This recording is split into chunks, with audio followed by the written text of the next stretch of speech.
Vamos a comenzar la clase de hoy. Entonces, como les decía, lo que vamos a hacer hoy día es revisar la pauta de corrección de la primera evaluación y luego vamos a realizar el ejercicio que había quedado de tarea, a ver si lo pudieron resolver.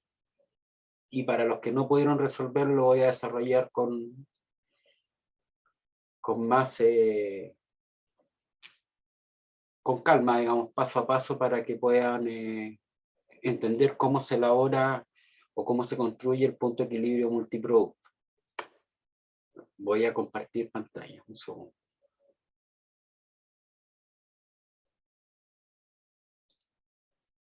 Yo lo hice, no tenía dificultad. Ah, Que yo lo hice, el ejercicio, y no tenía dificultad.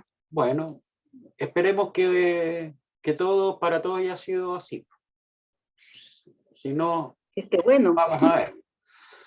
Ya, vamos a comenzar entonces con la revisión de la prueba. En la primera parte, que era selección de alternativas, yo me equivoqué en la anotación acá en la letra B, porque era B y C, y le puse A y B, porque cuando lo que se plantea que estando en equilibrio, ¿qué ocurre si los costos fijos disminuyen? Lo que pasa es que disminuye la cantidad de equilibrio y el ingreso de equilibrio también disminuye. Entonces, cualquiera que haya marcado cualquiera de esas dos alternativas la voy a considerar correcta. Porque ocurren Y esas ninguna de las anteriores también puede ser, porque no estaba B y C. No, por eso, como no estaba B y C, voy a considerar las dos buenas.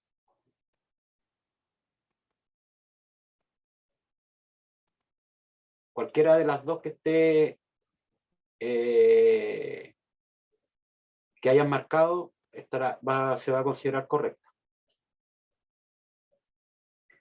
La segunda proposición dice: el margen de contribución es igual a los ingresos totales menos los costos variables totales.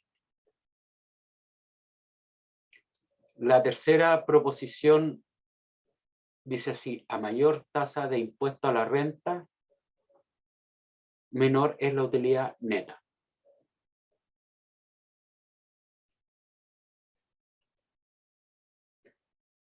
Cuatro, si la tasa de impuesto a la renta es de un 30% y la empresa se encuentra en situación de equilibrio, entonces no debe pagar impuesto a la renta, la utilidad antes de impuesto es cero, las ventas son iguales a los costos totales de todas las anteriores, y en ninguna de las anteriores. Ahí la correcta es todas las anteriores. 5. Si el margen de seguridad es de un 40%, entonces las ventas pueden disminuir hasta un 40% para estar en equilibrio. En general, la inteligencia es, y aquí la alternativa correcta es la B, que es la capacidad de usar los conocimientos para tomar decisiones que conduzcan a una solución exitosa de un problema determinado. 7. El sistema de gestión de la información de una empresa debe contener los siguientes elementos: A, la propia información; B, las personas que la gestionan; C, las tecnologías de la información y las comunicaciones; y D, los métodos de procesamiento de la información. Letra E es la alternativa correcta a todas las anteriores.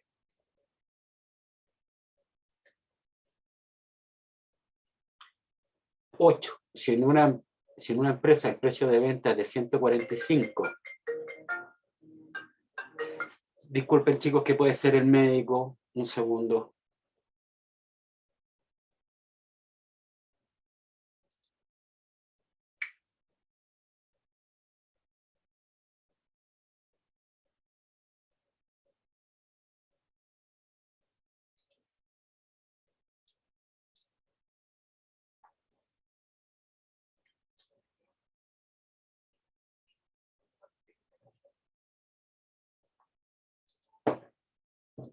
Disculpen.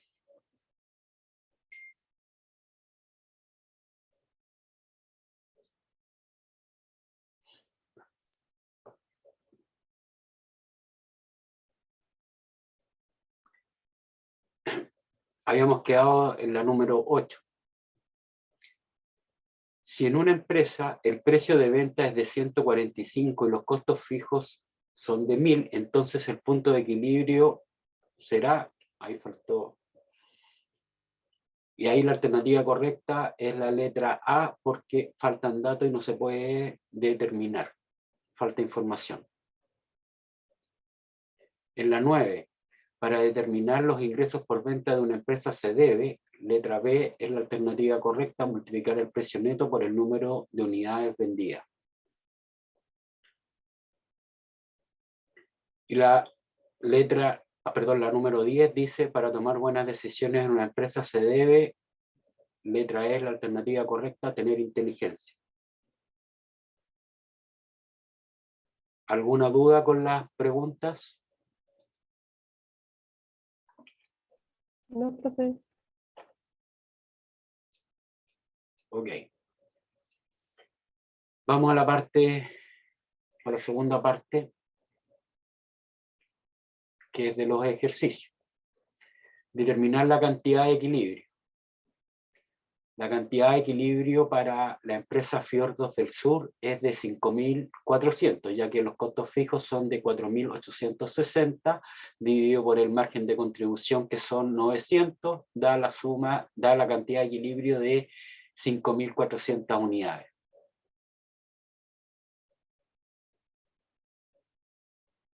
¿Se entendió? ¿Cómo se calculó? Sí, profe. Bien. El ingreso de equilibrio, basta solo multiplicar la cantidad de equilibrio calculada anteriormente por el precio de venta unitario.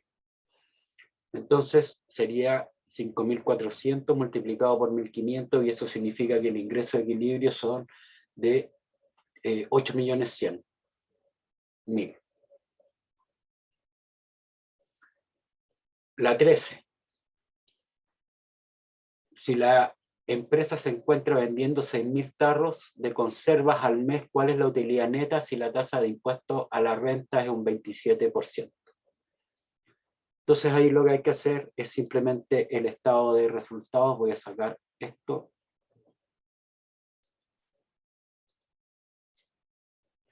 Entonces las ventas alcanzarían la suma de 9 millones. Los costos y gastos variables sumarían 3.600.000, lo que da como margen de contribución 5.400.000. Al restar los gastos y los costos fijos, que son 4.870.000, se obtiene un resultado operacional de 540.000, menos el impuesto a la renta, el 27% de 540.000, son 145.800. Por lo tanto, la utilidad neta es de 394.200. ¿Quedó claro cómo se hizo?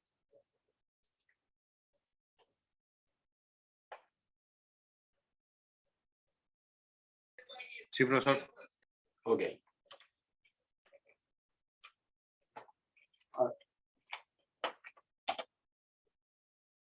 La 14 dice, si producto de un alza del ingreso mínimo los costos y gastos fijos aumentan en 900, ¿en qué situación económica se encontraría la empresa si sigue vendiendo 6.000 tarros? Entonces teníamos antiguamente que el margen de contribución, lo habíamos calculado recientemente, era de 5.400.000, acá está. Entonces, si suben los costos y gastos fijos, o sea, se le suman 900.000, el resultado operacional sería de menos 360.000. Por lo tanto, la empresa tendría una pérdida de 360.000 pesos. ¿Se entiende?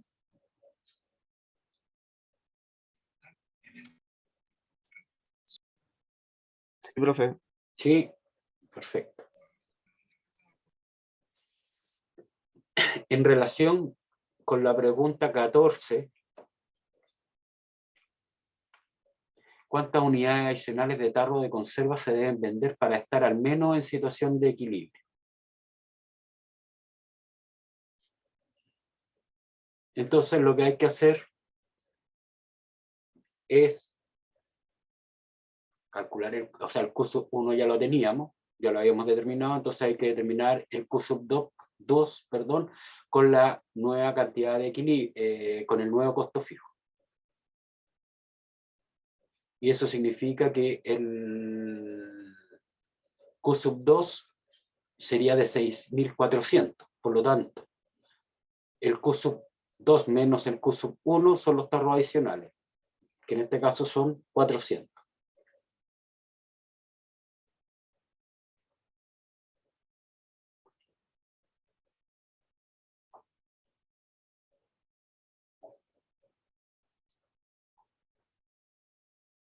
La 1.6, debido a la crisis sanitaria, el gobierno está pensando en subir el impuesto a la renta de un 27% a un 40% para financiar el pilar solidario de las pensiones, y por otro lado está pensando... Disculpe. Dígame, Es Aaron. que estaba revisando, en la primera cantidad de equilibrio era 5.400, ¿por qué dijo 6.000? Porque se estaban vendiendo 6.000 tarros.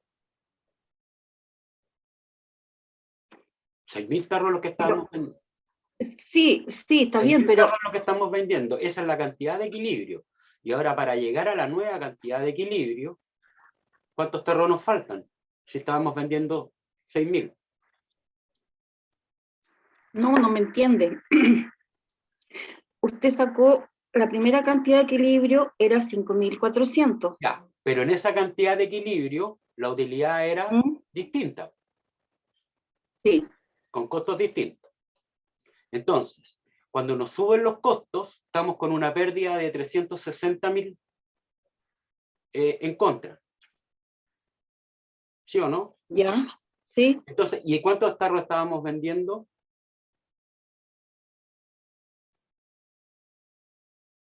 Chuta.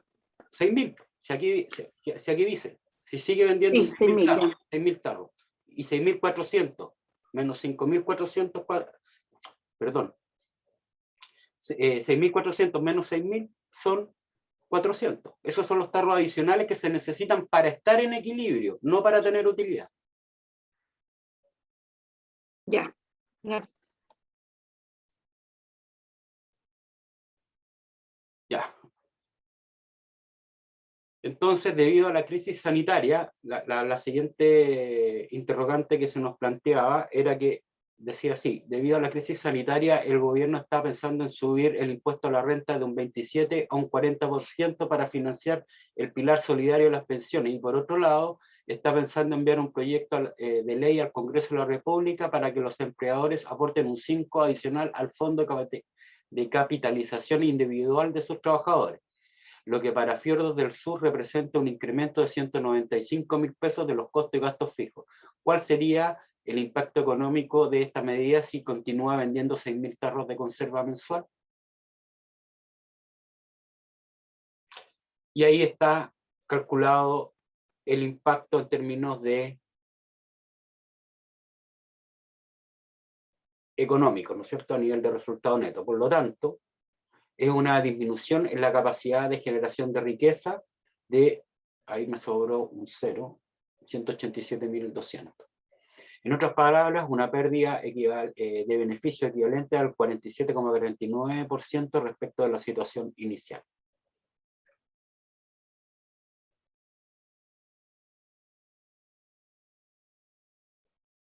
¿Se entiende? Esto tiene un 0 menos. Profesor. ¿Todos entendieron? Sí, profesor. Ok.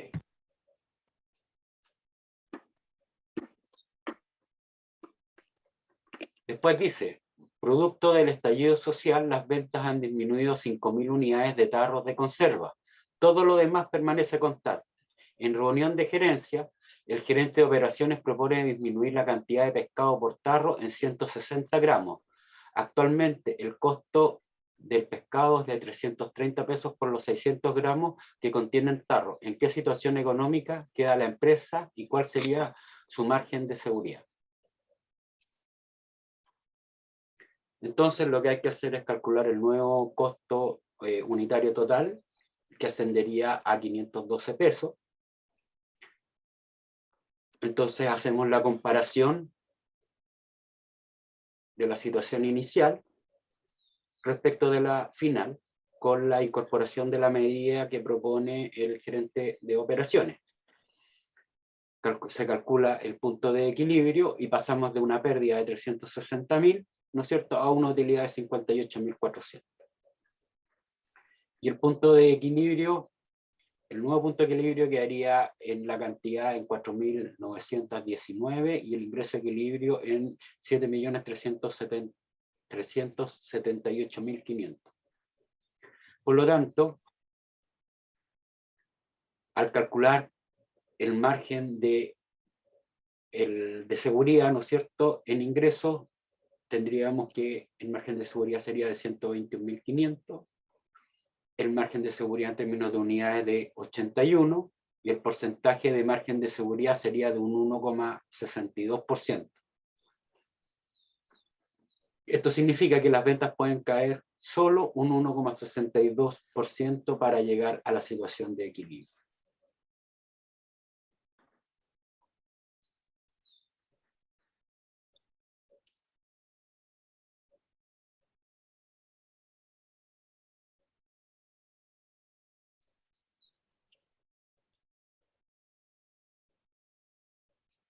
¿Dudas?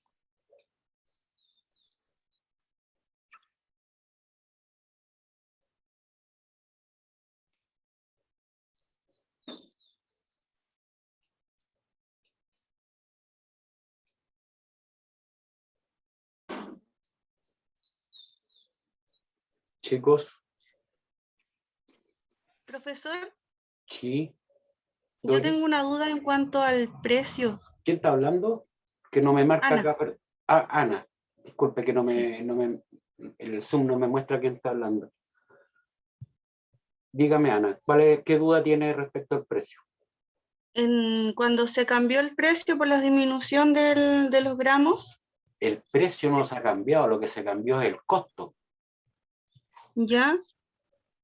porque lo que está cambiando usted es la fórmula de composición o la cantidad que va dentro del tarro. Usted la está disminuyendo. Ya. Entonces el precio no varía, lo que cambia es el costo. Le está entregando un producto con una menor cantidad. Ah, ok. No está cambiando el precio. El precio se mantiene constante. Fíjese bien que dice que en reunión de gerencia, el gerente de operaciones propone disminuir la cantidad de pescado por tarro en 160 gramos. Actualmente el costo de pescado es de 330 pesos por los 600 gramos que contiene el tarro. 330. ¿En qué situación económica queda la empresa y cuál sería su margen de seguridad?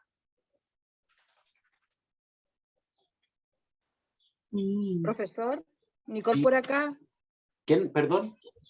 Nicole Muñoz. Hola, Nicole.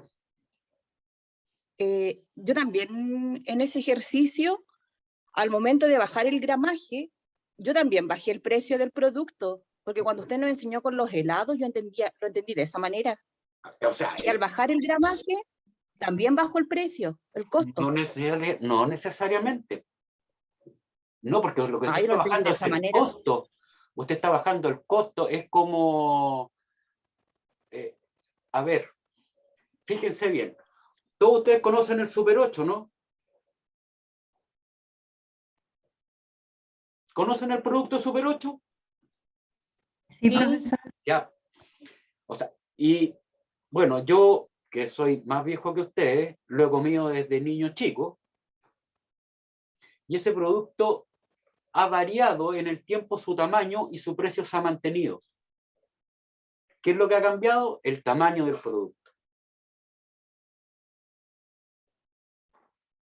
Y aquí eso es lo único que se está proponiendo, es un cambio del gramaje, son distintas alternativas que se pueden proponer.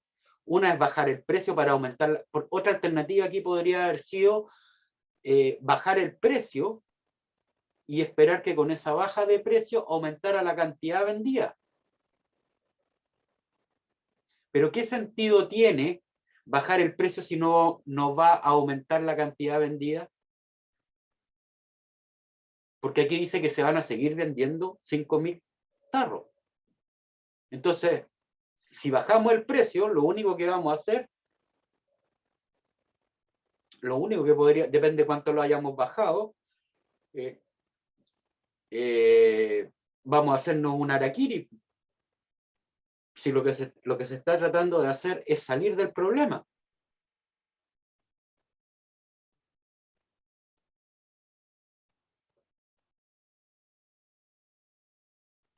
No sé si me explico.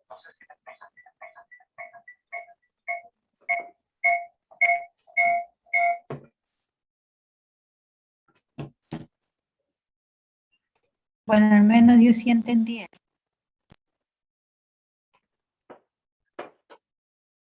¿Los demás entendieron, chicos?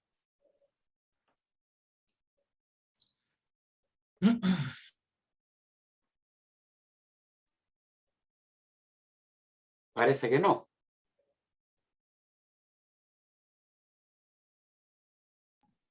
Sí, profe, sí se entiende, pero como la compañera decía, yo también lo había hecho de esa forma. Yo al bajar el gramaje también bajé el precio del producto. ¿Y en cuánto lo bajó, por ejemplo? ¿Cómo llegó a determinar ese valor?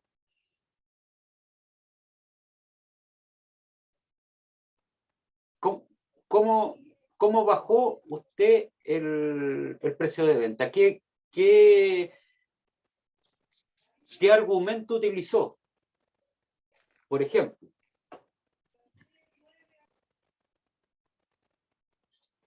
Porque tiene que haber habido un argumento para haber bajado el precio de venta.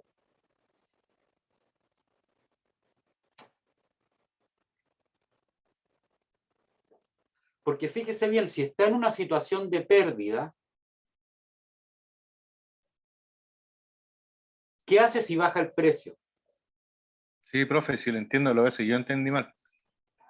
Pero claro, ahora que usted da el ejemplo y lo pone así, claro, obviamente que bajar el gramaje y mantener el precio sería lo ideal. Sí, porque Pero yo lo tomé de la otra forma, por eso... ¿qué sentido tiene bajar? Ahora le entiendo toda la razón, pues no lo había tomado de esa forma. ¿Qué sentido tiene bajar el precio si ya estoy en una situación de pérdida? A ver, algunos de preguntas, por ejemplo, les quiero mostrar otro ejemplo de lo que ocurre. ¿Alguno de ustedes está familiarizado o conoce más o menos cómo funcionan los procesos de fijación de precios de los asientos en los aviones comerciales? Yo no, profe. ¿Nadie sabe?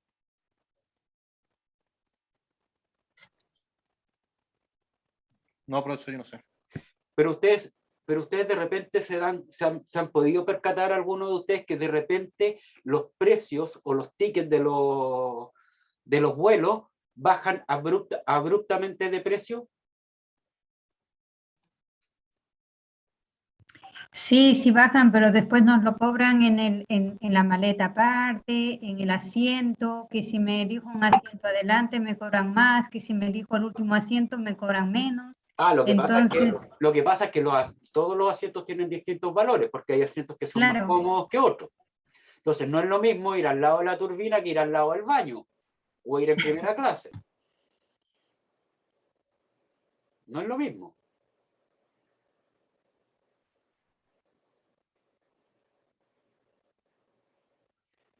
Cuando hay un vuelo programado, y por ejemplo se han vendido supongamos, yo no sé exactamente cuántos asientos tiene un avión, bueno, va a depender eso también del tipo de avión, pero por ejemplo, si hay un avión que tiene vendido el 80% de su capacidad, es decir, supongamos que sean 100 asientos, y tiene vendido 80 asientos, y el vuelo parte mañana o pasado mañana, ¿qué es lo que hace la aerolínea?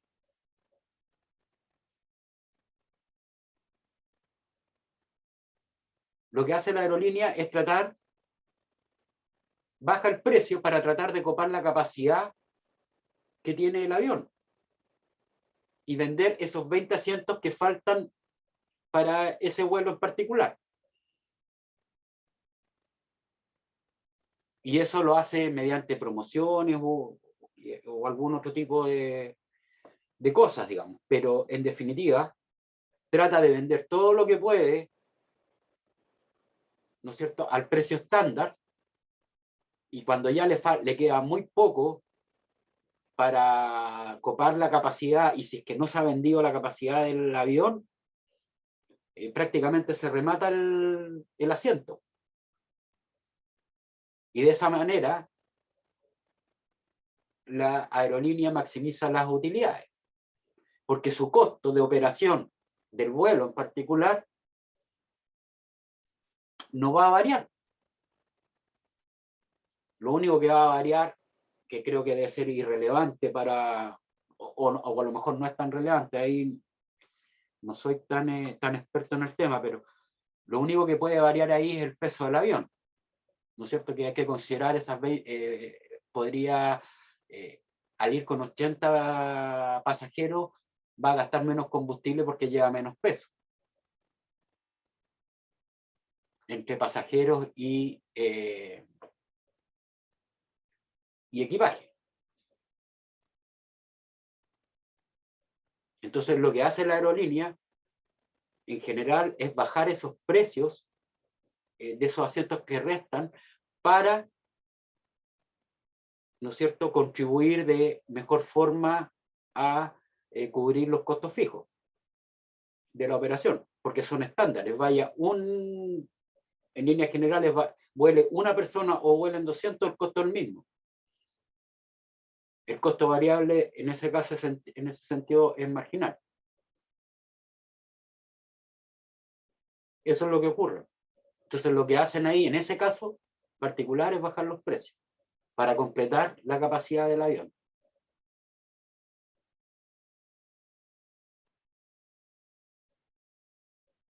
Entonces, son estrategias distintas que tienen fines distintos.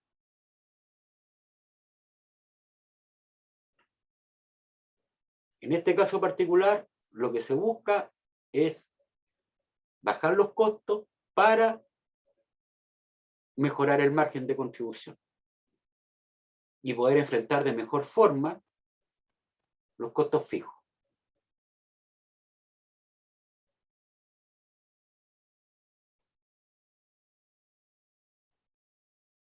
¿Se entendió la explicación?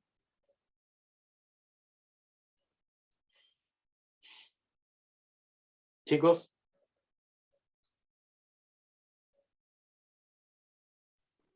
Sí, profe. ¿Quedó más claro? Ok. Caso Mueblino. No voy a leer el caso completo, me imagino que ustedes ya lo leyeron. Me quiero ir a los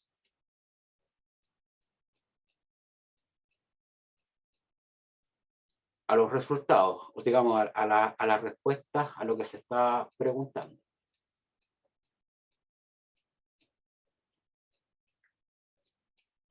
Acá está. ¿Qué es lo que vende Mueblino? Muebles exclusivos. Eso es lo que declaran sus propietarios. Ahí alguno de ustedes ha expresado algunas otras cosas, pero que todos apuntan más o menos a lo mismo. Se puede resumir en eso.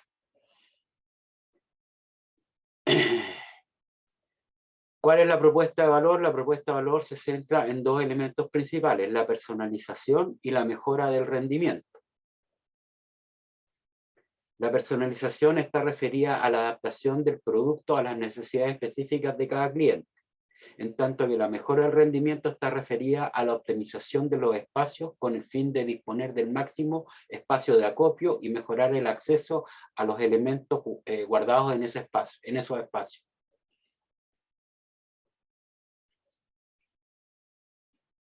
aquí yo puse en la tercera pregunta, analice cada uno de los 9 bloques del modelo presentado y si se está de acuerdo o no.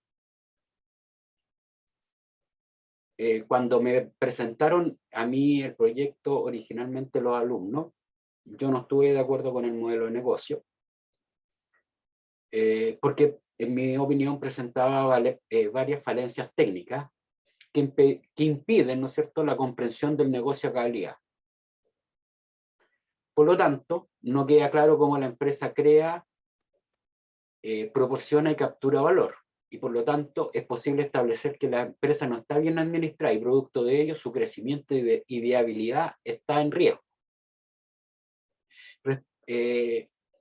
Respecto de las falencias técnicas del modelo, está lleno de falencias técnicas, pero aquí hay algunos ejemplos. Primero, una débil caracterización del segmento de mercado, ya que se hace una segmentación tibia por rango de edad y zona geográfica. Por lo tanto, eso va a derivar en que los esfuerzos de comunicación y de marketing no lleguen a las personas adecuadas o los posibles clientes, o al target, ¿no es cierto? Otro ejemplo sobre respecto a la propuesta de valor, fíjense bien que la propuesta de valor que ellos hacen tiene inconsistencias con el segmento de cliente, ya que se exponen que se utilizan materiales de alta calidad o de calidad, pero se dirigen a segmentos de calidad media. Esto de acuerdo, si ustedes miran el canvas que ellos presentaron, que está acá,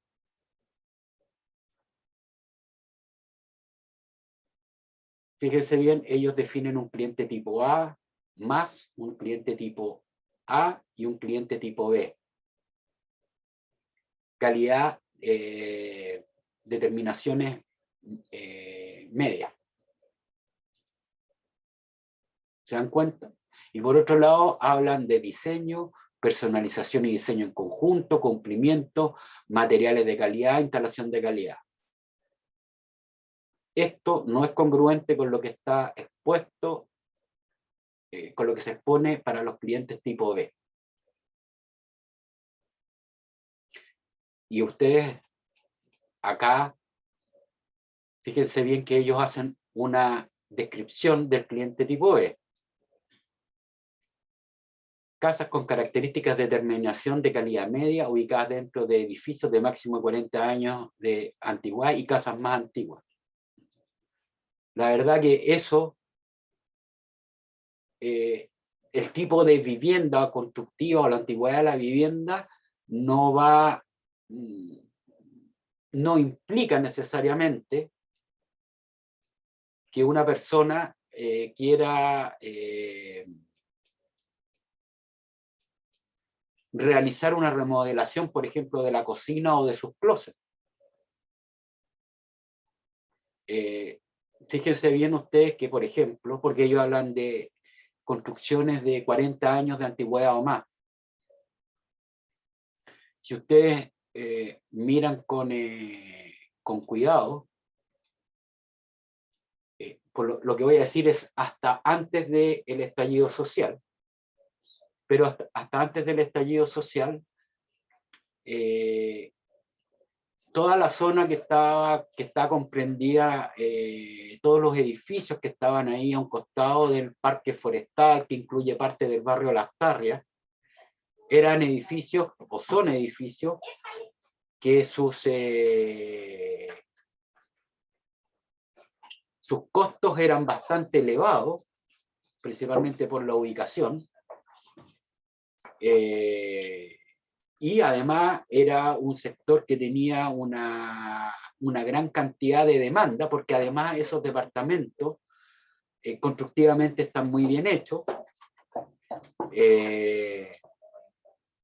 y tienen más de 40 años, yo diría que el 100% de todas esas edificaciones tienen más de 40 años. Además ofrecen espacios más grandes que los de las nuevas construcciones. Por lo tanto, ahí hay una situación en el sentido de que se dispone de mucho espacio para diseño. Entonces, tanto la propuesta de valor como el segmento de cliente no están bien definidos. Otra cosa garrafal, en mi opinión, en el modelo, a pesar de que hay otra, pero otra que es muy relevante, es que dentro de las actividades claves no está considerado el proceso ni el esfuerzo de venta. Está todo relacionado con la producción. Entonces, si no está, la actividad principal de cualquier empresa es la venta, la actividad comercial. Entonces, si no se dedican los tiempos y recursos a esas actividades, lo más probable es que se caiga en una crisis como la que comenzó a caer la empresa. Después, la pregunta 4. Ahora, Profesor, disculpe, ¿sí? una consulta. Dígame. Que no hayamos puesto, no hayamos visto las mismas cosas que usted va a significar que está malo, No, porque no, hay porque cosas que a mí sí me hacen sentido de la propuesta de valor. Entonces sí, correcto. no No, comparto mucho su opinión. bueno, la cosa, usted no la comparte, Jennifer, pero la cosa, le puedo decir que estos alumnos que tenían este tema anterior y con la propuesta que modificamos y la que trabajamos durante el semestre, sus ventas se incrementaron 400, 500%. Yo aquí estoy haciendo un resumen de los problemas. Ahí es donde yo veo el mayor problema. Pero hay otros problemas en la propuesta de valor. Por ejemplo, miren.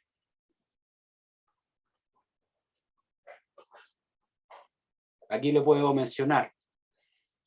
Fíjese, dentro de las actividades clave, no está considerado el área de abastecimiento, no está considerado el área logística, que son elementos importantes para poder brindar, entregar la propuesta de valor. Por ejemplo, ¿qué otras cosas? El taller interno jamás va a ser un socio clave. No puede ser un socio clave si es parte de la organización. Las exposiciones, redes, ¿qué es eso?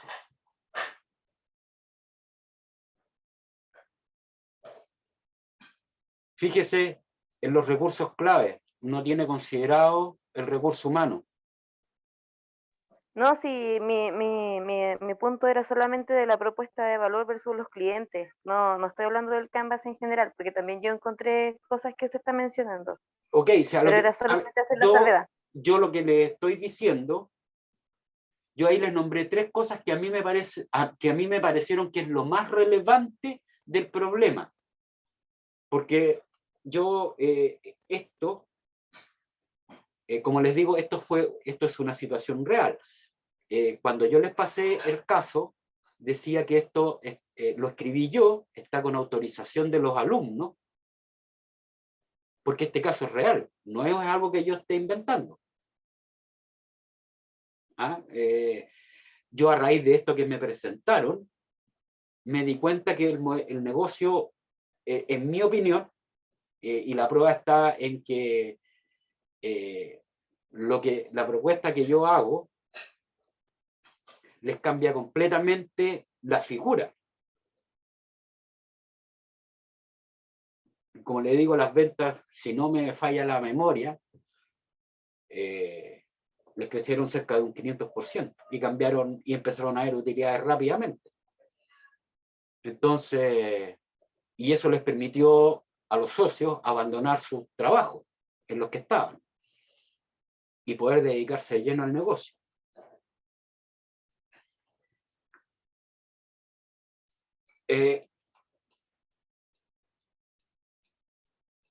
Volviendo a donde estábamos,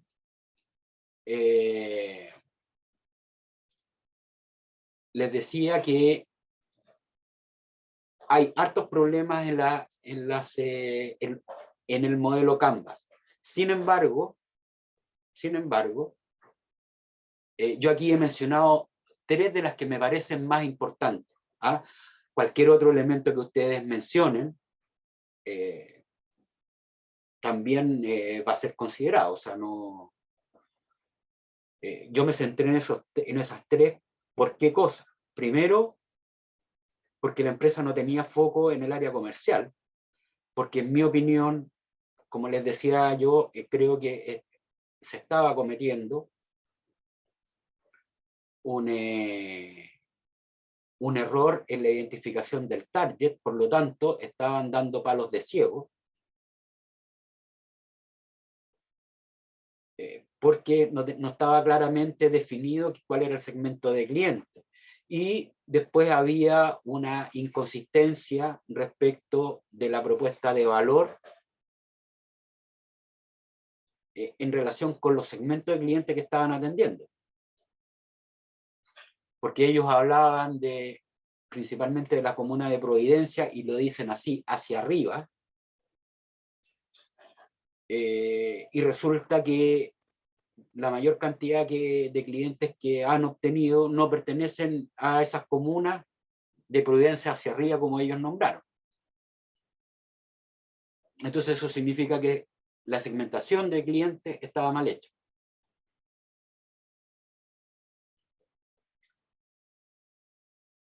Respecto de la siguiente afirmación, la pregunta era, ¿cuál cree usted que era el problema que tenía Mueblino? Y en mi opinión, el principal problema que tiene la empresa Mueblino es que ellos creen que su negocio es la fabricación de muebles, y en realidad su negocio es el diseño de espacios interiores adaptados a los requerimientos individuales de cada cliente.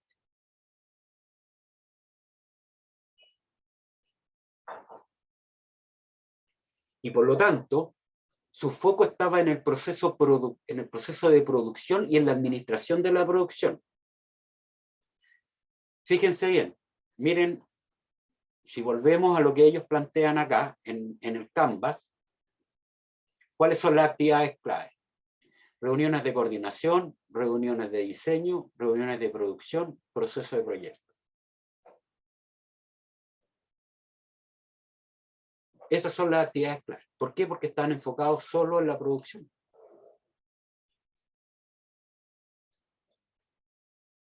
¿Por qué? Porque a ellos les gustaba como hobby la fabricación de muebles.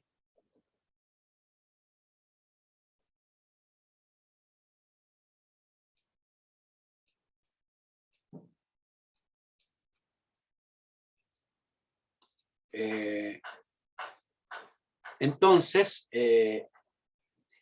y además que para poder desarrollar un negocio basado en el proceso de producción,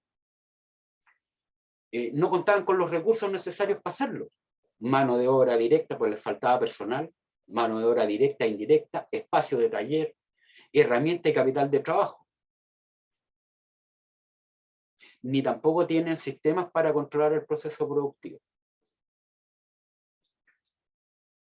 Entonces, ¿cuál era la solución que se propuso? Y que es la que dio resultado. Consta de varios pasos.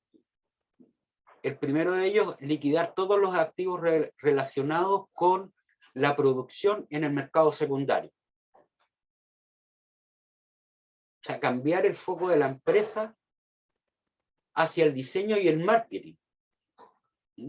Por lo tanto, lo que se propone es liquidar todos los activos relacionados con la producción, las máquinas, todo eso, el taller, todo eso, eliminarlo. Con esa plata, ¿no es cierto?, finiquitar al personal de producción, subcontratar o externalizar talleres de producción, para garantizar la calidad de los materiales, crear un proceso de abastecimiento, contratar personal de control de calidad que supervise el trabajo de los contratistas, arrendar un espacio para un showroom donde la gente pueda ir a ver cómo operan o cuál es la propuesta de valor.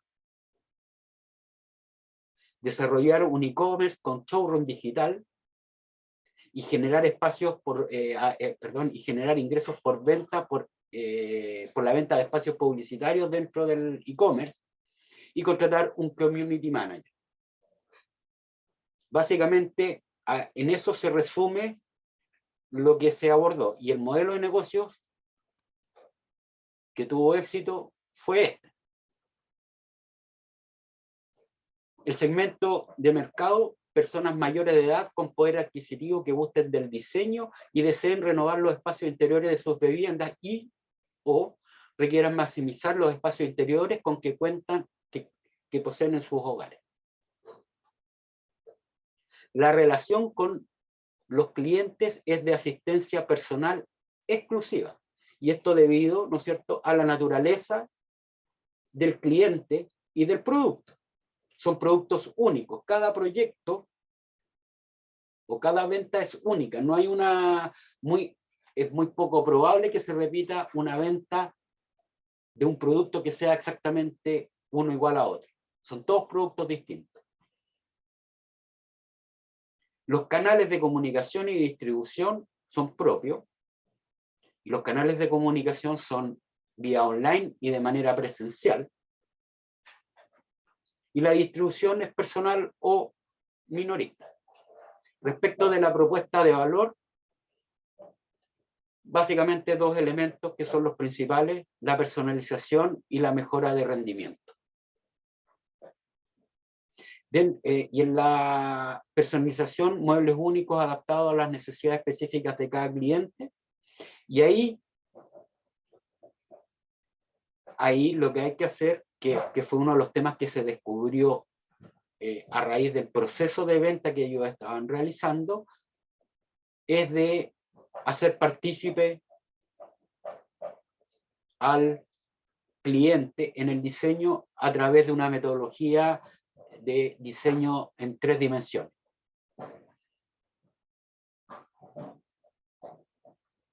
Y la mejora de rendimiento tiene que ver con, ¿no es cierto?, la optimización de los espacios con el fin de lograr mayor capacidad de almacenaje. Eso es básicamente. Las fuentes de ingreso: las ventas de servicio, ¿no es cierto?, venta por servicios, que incluye diseño, fabricación e instalación de muebles, publicidad en web institucional de los socios clave. Las actividades clave: marketing y ventas, abastecimiento, control de calidad, logística e instalación. Los recursos claves: el showroom, el e-commerce, los equipos computacionales, los software de diseño, el recurso humano y los materiales de fabricación. Los socios claves: proveedores de materiales e insumos, los fabricantes de muebles que han sido externalizados, y servicios legales y contables. La estructura de costos: acá están enumerados los costos principales: arriendos, recursos humanos, los costos fijos, perdón, arriendos, recursos humanos, patentes, servicios legales, contables y depreciación, entre otros. Los costos variables más relevantes: los materiales, los talleres fabricantes, el marketing y ventas, distribución y recursos humanos.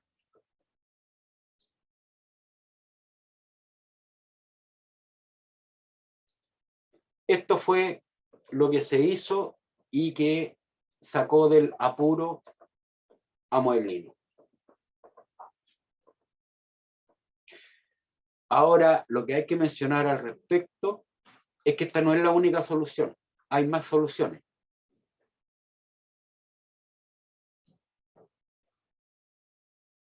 Lo que hay que evaluar, y espero que ustedes se puedan entender en los que yo no he revisado aún, claramente cuál es la propuesta que se hace. Porque claramente esta empresa está en problemas, ¿no es cierto? Está con problemas de viabilidad. No puede crecer, no tiene espacio de taller, no tiene mano de obra, los socios no están ganando ni un peso, o sea, tienen un negocio que lo único que sirve es para generar trabajo, pero no está generando riqueza para los dueños, que esa es el objetivo principal de cualquier actividad económica.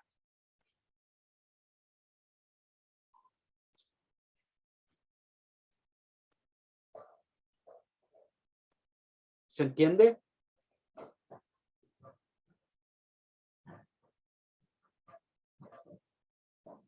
Chicos.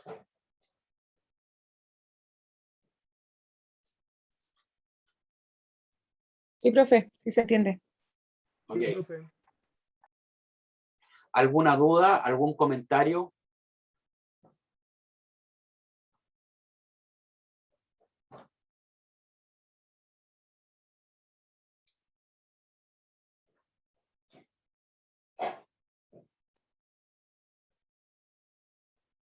Chicos, ¿nadie tiene alguna duda? ¿Nadie tiene algún comentario?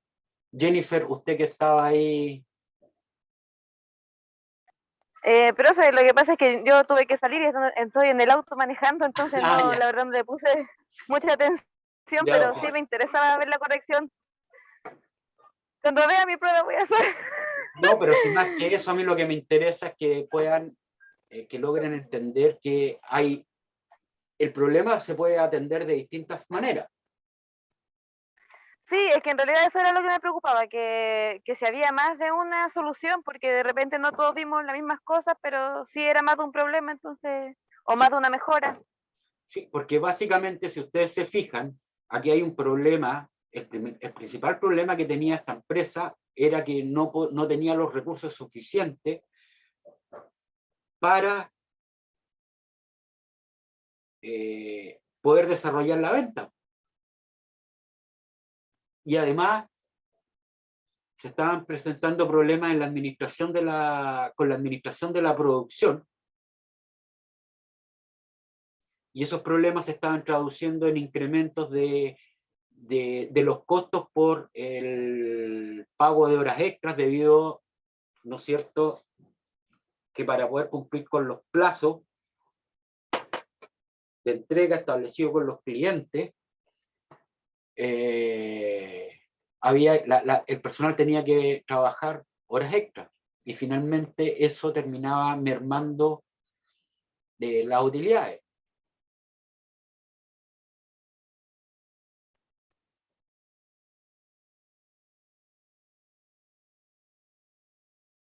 ¿No tienen nada que decir, chicos, al respecto del Canvas que se presenta ahora como solución?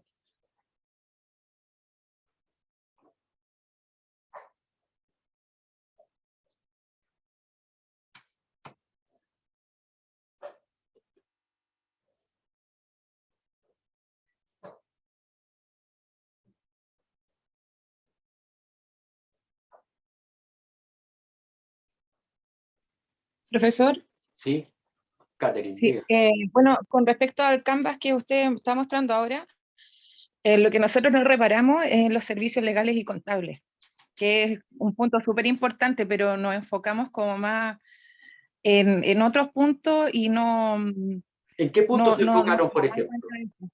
¿Pero ¿Ah? en qué punto se enfocaron? Por ejemplo, nosotros pensamos que ellos no tenían como la mano de obra calificada para poder fabricar o para poder sacar la producción necesaria, por ejemplo. Pero esa parte de los servicios legales y contables, ahora que usted lo menciona, es súper importante y no lo consideramos. Fíjense bien, miren, aquí lo que se propone es que la empresa se quede sin producción, porque lo que ocurrió en lo que mira, y en el caso se describe, fíjense bien, espérenme un minuto para...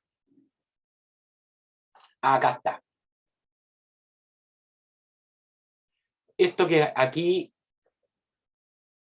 expresó un cliente, que aquí, fíjense lo que dijo el cliente, estos son palabras textuales, ¿eh? mostraron desde el principio un gran profesionalismo y participé activamente en el diseño final del proyecto. Esta es la cocina de mis sueños. Cumplieron con todos los estándares de calidad y con las fechas prometidas. O sea, fíjense bien, eso es parte de la propuesta de valor. En el diseño, los diseños en 3D es la propuesta de valor. Es por eso que el cliente les compró. Y esto se repitió 2 o 3 veces. Y como se repitió 2 o 3 veces, ya no, la verdad que no me acuerdo, justamente fue que se decidió optar por la solución que se plantea.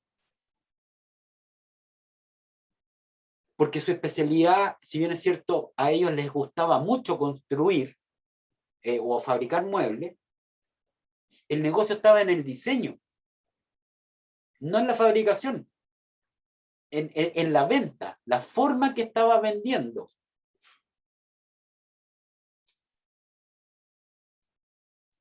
No en la fabricación del mueble.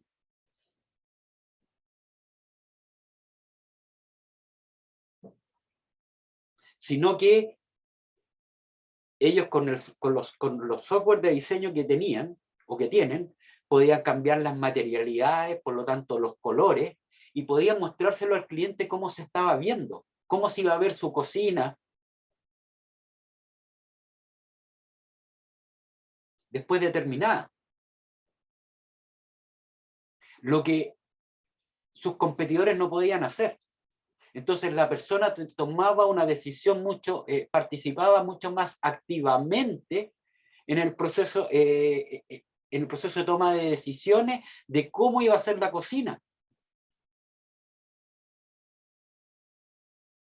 Entonces, eso es por lo que les compra a las personas, no por la fabricación. Si fábricas de muebles de cocina hay en todos lados. Y hay desde tiendas lujosas hasta en los persas. Uno encuentra personas que venden muebles de cocina, pasando entre medio por el Home Center o el Easy, cualquiera de esas empresas.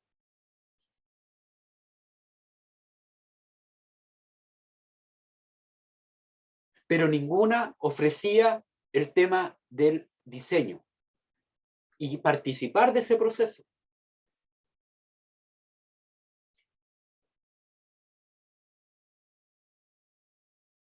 Y ahí estaba el negocio.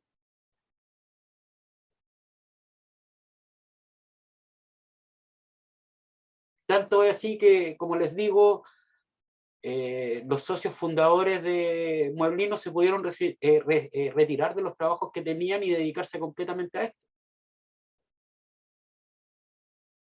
Y hoy día les va bastante bien. ¿Se entendió o no? Sí, profesora. Sí, profesor. ¿Algún otro comentario? Chicos, es súper importante que ustedes logren entender bien cómo funciona el Canvas. Fíjense bien que yo acá lo hice exprofeso de esta manera, en el sentido de que con negrita, ahí si ustedes ven, sobre todo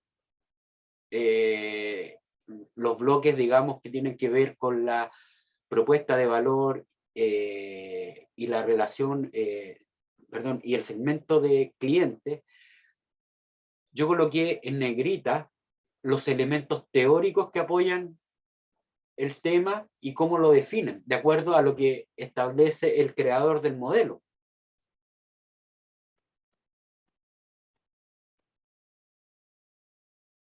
Por ejemplo, en el segmento de mercado, se dejó abierto y no limitado a una región geográfica. Lo único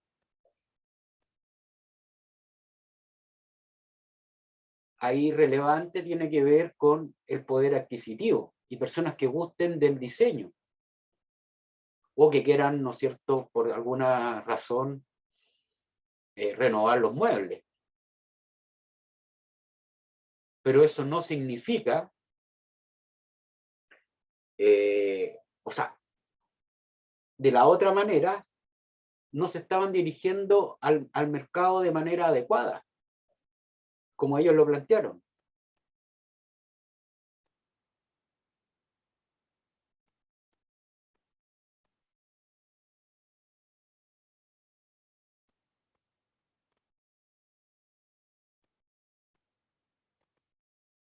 Entonces, fíjense bien que al final lo que se hace es sacar todo el aparataje de producción, liquidarlo, y con esos recursos armar un showroom, mejorar los equipos para el diseño. Se compraron equipos marca Apple, que son los que digamos que permiten, con los que trabajan diseñadores, y se compraron las licencias de los software de diseño. Entonces se armó el showroom, se generó el e-commerce,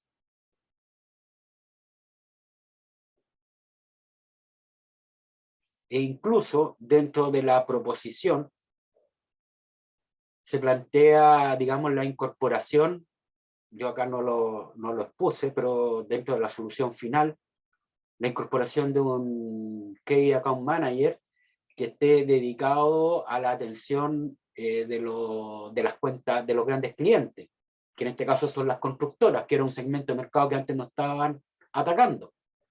Entonces, una persona especialista en el trabajo con las constructoras. Entonces, se abre una nueva línea de ventas que no se estaba abordando.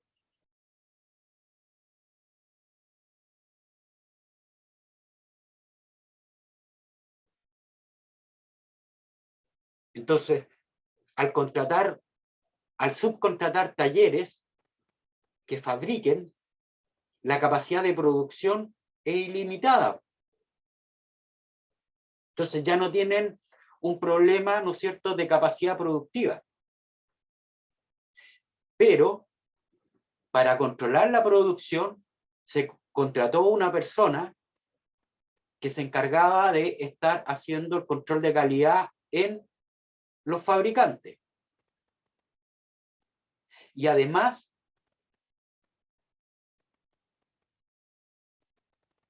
es esta empresa Mueblino la que se preocupa de comprar los materiales para la fabricación y enviárselos al taller. Y de esa manera logran controlar la calidad del producto.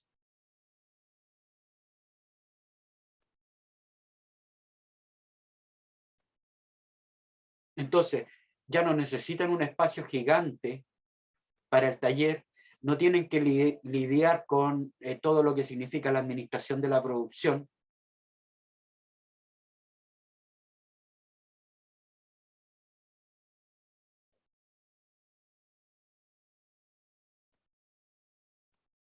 Entonces se cambió el foco completamente.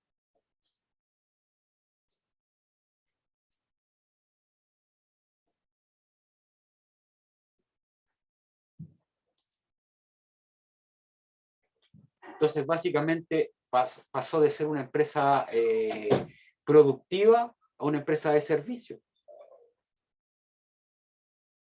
Y, por ejemplo, lo otro que se hizo, y por eso es que aquí se colocan los servicios legales y contables, todos los talleres que se contrataron, se firmó un contrato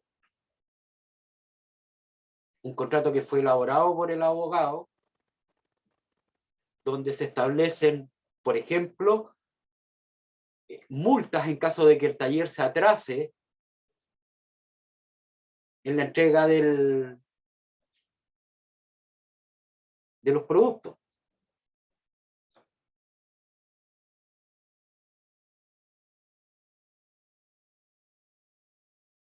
Cosa de poder garantizar, ¿no es cierto?, que la fecha que se ha comprometido con el cliente va a ser la fecha en que se va a ir a instalar.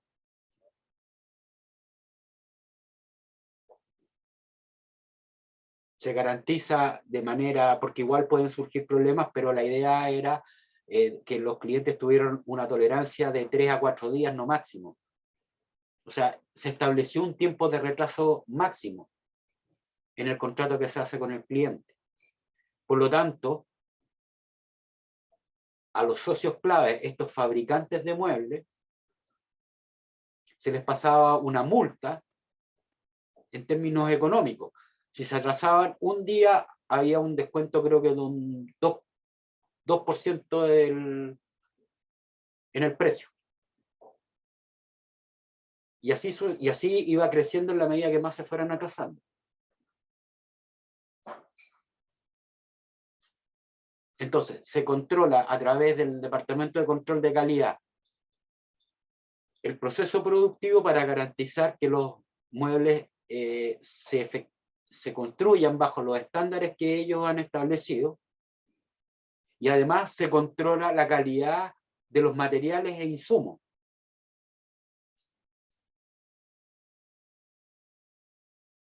De esa manera pueden asegurar el negocio. La instalación, el servicio de instalación de muebles sigue siendo de ellos, por una razón muy simple, porque ellos no se pueden arriesgar a que sea un tercero quien les fabrique, perdón, quien les instale, porque el cliente puede, ¿no es cierto?,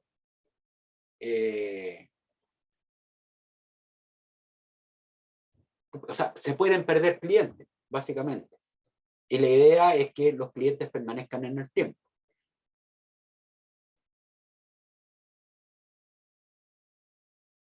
Entonces la instalación corre por cuenta de la empresa.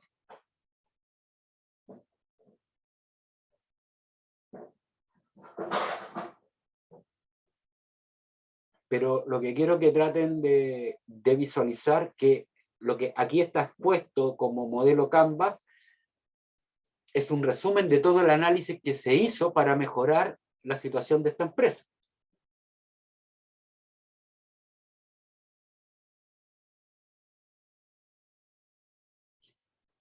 La propuesta de valor, por ejemplo, que se definió, contiene estos elementos que está aquí mencionados, pero en definitiva la propuesta de valor que se le entrega al cliente es otra.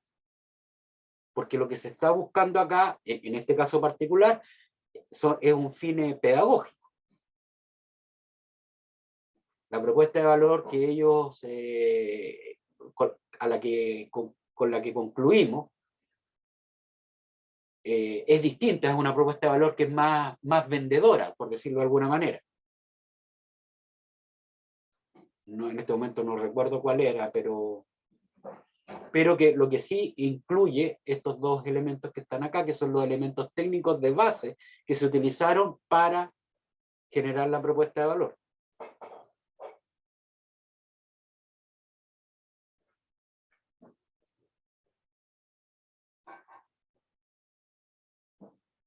¿Le encuentran sentido a lo que se hizo?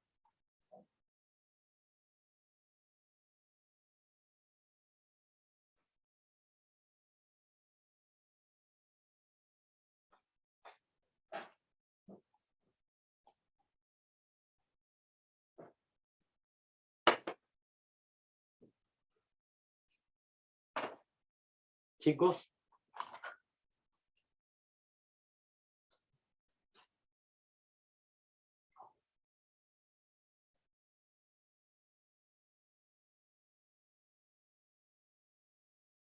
¿Por qué tan en silencio que están?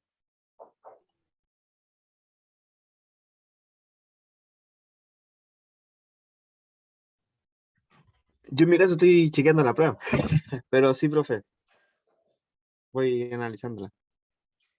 Pero la pregunta es si le encuentran sentido a esto o no.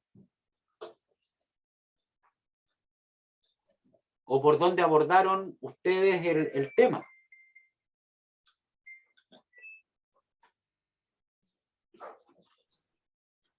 Ah, sí, sí, profe. Sí, le hacemos más, un poquito más de sentido Perdón. a lo que va realizando. Ok, voy a dejar de compartir.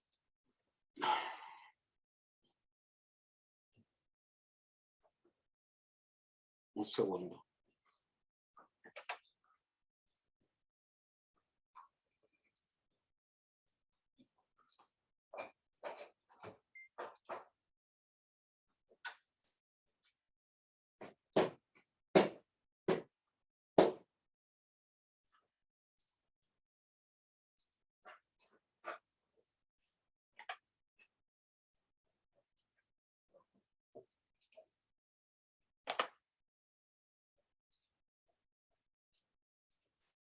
Ok, nos tomamos un descanso. Son las 8:20 para que continuemos después con el desarrollo del ejercicio que quedó pendiente. Ya, profesor, ¿cómo a qué hora Ya, volvemos? profesor. 8:35. Ok. Ya. Perfecto. Bueno, profe.